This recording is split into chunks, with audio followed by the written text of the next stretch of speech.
ஜெயசீலன் தெரிந்தவர்தான், பெயர் தெரியாது என்று அவர் பெயரை தெரிந்து கொண்டேன்.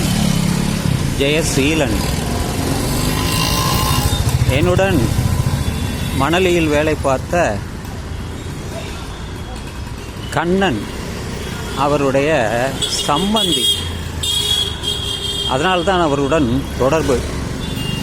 இந்த வழியாக வரும்பொழுதெல்லாம் அவரை பார்த்து போவதுண்டு. ஒரு அடையாளமாக பேங்க் ஆஃப் பரோடா இருக்கிறது. நாம் பலரை சந்திக்கிறோம்,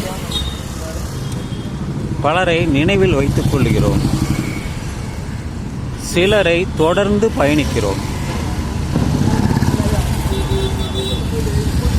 நம்முடைய வாழ்க்கை பயணத்தில் வந்து போவர்கள் மிக மிக அதிகம். ஆனால் நிலையாக இருப்பவர்கள் வெகு சிலரே என்று நமக்கு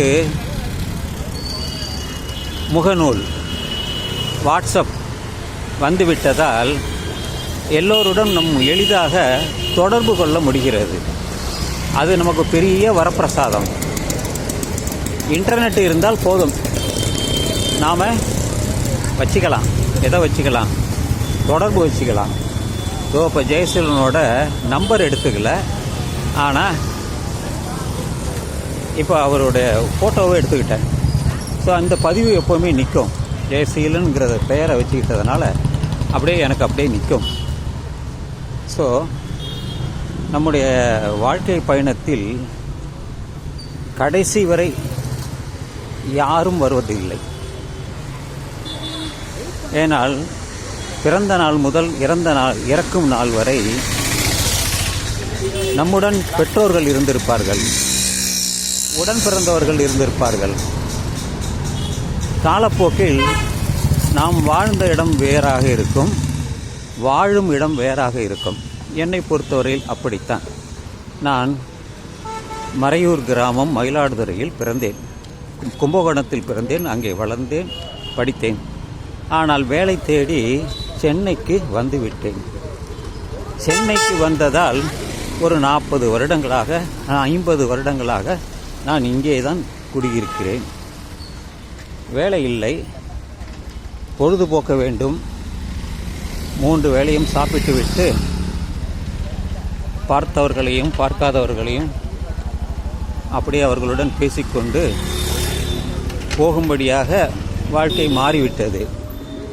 அப்படித்தான் இன்று ஜெயசீலனை பலமுறை சந்தித்தாலும் இன்று அவருடன் பெயரை எடுத்துக்கொண்டேன்.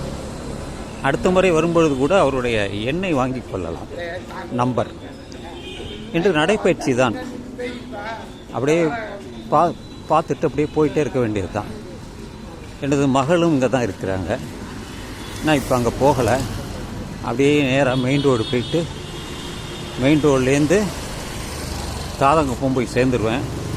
ஒரு 3 கிலோமீட்டர் இல்லை 4 கிலோமீட்டர் கூட ஆகும். ஸோ வந்ததற்கு தான் இந்த பதிவு. இதெல்லாம் சீனிவாசா நகர். ஹாட் சிப்ஸ் நம்ம நண்பர் இருக்கிறாருங்க. இங்கே பல இளைய மகள் வீட்டில் இருந்ததால் பலருடைய நட்பு கிடைத்தது எனக்கு. சிவா ஸ்டோர் இங்கே இருக்கிறது. இன்னும் சில இது வாங்க வேண்டி உள்ளது. அங்கே அடுத்த முறை வரும்பொழுது வாங்கிக் கொள்ளலாம். எனவே நட்பு என்பது முகநக நட்பு நட்பல்ல, அகநக நட்பே நட்பு. அகத்திலிருந்து வரக்கூடியது தான் நட்பு. முகத்தை பார்த்துட்டு hello hi how are you அப்படிங்கிறது அல்ல. அகத்திலிருந்து அந்த நட்பு வர வேண்டும். அதனால்தான் திருக்குறள் அப்படி ஒரு பாடலையும் எழுதியுள்ளார். இது பலருக்கும் ஞாபகத்தில் வரும். இந்த வீடியோவை பார்க்கக்கூடிய அனைவருக்கும் இது நன்கு தெரியும். ஏனென்றால் நட்பு என்பது அப்படி ரயில் சிநேகம் அல்ல. இது நிலையாக மனதில் இருக்கக்கூடிய ஒரு நட்பு. சிநேகிதன், அதுவும் தமிழிலிருந்து வந்தது தான் சிநேகம். எனவே நண்பர்களே, இந்த இரவு நள்ளிரவாகட்டும் என்று சொல்லி இந்த பதிவை நான் நிறைவு செய்கிறேன். வாழ்க வளமுடன், வாழ்க தமிழ்நாடு, எல்லோரும் இன்புற்றிருக்க வேண்டும் பராபரமே என்று சொல்லி இந்த பதிவை நான் நிறைவு செய்கிறேன்.